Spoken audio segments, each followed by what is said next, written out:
दिल्ली विधानसभा चुनाव में बीजेपी को बम्पर जीत मिली है। 27 साल के बाद बीजेपी का सूखा खत्म हुआ है और एक बार फिर से राजधानी दिल्ली में कमल खिला है।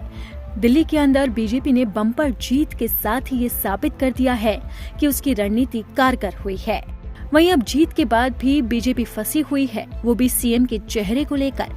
अब तक बीजेपी की तरफ से आधिकारिक ऐलान नहीं किया गया है कि मुख्यमंत्री का चेहरा कौन होगा। इसी सवाल को लेकर सियासी गलियारों में हलचल तेज है। विपक्षी दल भी लगातार पूछ रहे हैं कि अब तक बीजेपी ने सीएम के नाम का ऐलान क्यों नहीं किया है। वहीं इसी बीच अब खबर आ रही है कि मुख्यमंत्री को लेकर फैसला अभी टल सकता है, क्योंकि प्रधानमंत्री नरेंद्र मोदी विदेश की यात्रा पर चले गए हैं। आपको बता दें कि दिल्ली के नए मुख्यमंत्री का शपथ ग्रहण समारोह 13 फरवरी के बाद ही होने की संभावना है। प्रधानमंत्री नरेंद्र मोदी 10 से 13 फरवरी तक फ्रांस और अमेरिका के दौरे पर रहेंगे।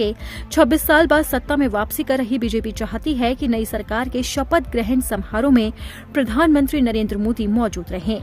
इसीलिए कहा जा रहा है कि अब शपथ ग्रहण समारोह 13 फरवरी के बाद ही होने की संभावना है। हालांकि इसी बीच हलचल है कि दिल्ली में बीजेपी का सीएम का चेहरा कौन बनेगा, कौन लेगा राजधानी दिल्ली के अंदर सीएम पद की शपथ। इसी रेस में कई दिग्गजों का नाम भी चल रहा है। कहा जा रहा है कि पूर्व सीएम अरविंद केजरीवाल को हराने वाले प्रवेश वर्मा को सीएम पद की कुर्सी दी जा सकती है। वहीं इसी के साथ ही इस रेस के अंदर कई दिग्गजों का नाम भी सामने आ रहा है। इसके अंदर मनोज तिवारी से लेकर कई बड़े चेहरे शामिल हैं। हालांकि बीजेपी ने अभी तक अपने पत्ते नहीं खोले हैं। कहा तो ये भी जा रहा है कि बीजेपी किसी दलित चेहरे को यहां से उतार सकती है। सियासी गलियारों में चर्चा तेज है कि बीजेपी बिहार चुनाव को देखकर किसी ऐसे चेहरे पर दांव लगाना चाहती है जिससे बिहार में भी उसकी नैया पार लग सके। हालांकि अभी तक किसी भी तरह की कोई आधिकारिक जानकारी सामने नहीं आई है। अब आपको बताते हैं कि वो कौन से चेहरे हैं जिनके नाम की चर्चा जोरों पर है।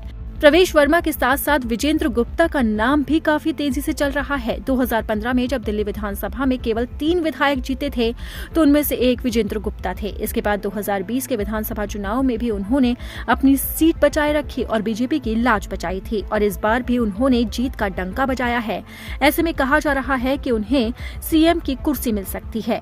हालांकि अभी तक बीजेपी ने कोई फैसला नहीं लिया है। कहा जा रहा है कि आने वाले दिनों में बीजेपी की मीटिंग होगी, तभी सीएम के चेहरे पर आधिकारिक मुहर लगेगी।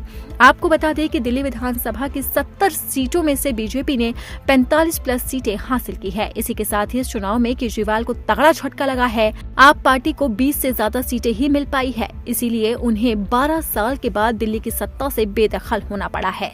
यहाँ तक कि खुद अरविंद केजरीवाल नई दिल्ली सीट से हार गए हैं। इसी के साथ ही दिल्ली के पूर्व उप मुख्यमंत्री रहे मनीष सिसोदिया को भी हार का सामना करना पड़ा है।